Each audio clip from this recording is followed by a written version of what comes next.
আওয়ামী লীগবিহীন নির্বাচন তো অস্বাভাবিক কিছু না। আওয়ামী লীগ যে কাণ্ড করেছে এবং যেভাবে পতিত হয়েছে তাতে আওয়ামী লীগ নিজের জন্য নিজেই কুয়া খুঁড়ে সেখানে নিজেই পড়ে গিয়েছে এবং এই কুয়া খোঁড়ার জন্য তারা নিজের দলে অন্য দলের লোকদেরকে জায়গা দিয়েছিল। আমরা অসংখ্য এখন দেখতে পাচ্ছি বিপ্লবীরা বের হয়ে এসেছেন যারা বলছেন যে তারা একসময় ছাত্রলীগে লুকিয়েছিলেন, যুবলীগে লুকিয়েছিলেন, বিভিন্ন জায়গায় লুকিয়েছিলেন।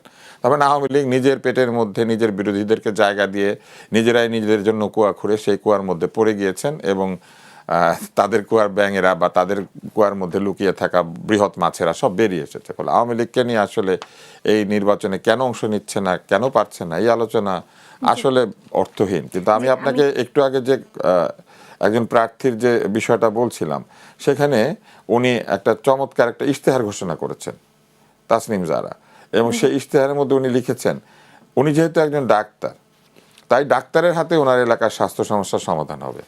কিন্তু ওনারা এনসিপিতে ছিলেন, স্বাস্থ্য মন্ত্রণালয়ে আমরা দেখেছি যে স্বাস্থ্য উপদেষ্টা কিন্তু কোনো ডাক্তার নিয়োগ হয়নি।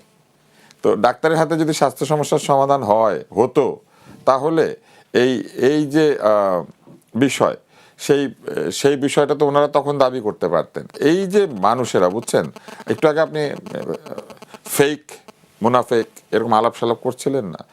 আমি দেখলাম যে এনসিপিতে থাকার সময় তার কথা একরকম ছিল, বেরোয় আসার পর কথাবার্তা সব অন্যরকম হয়ে গেছে 24 ঘন্টার ব্যবধানে।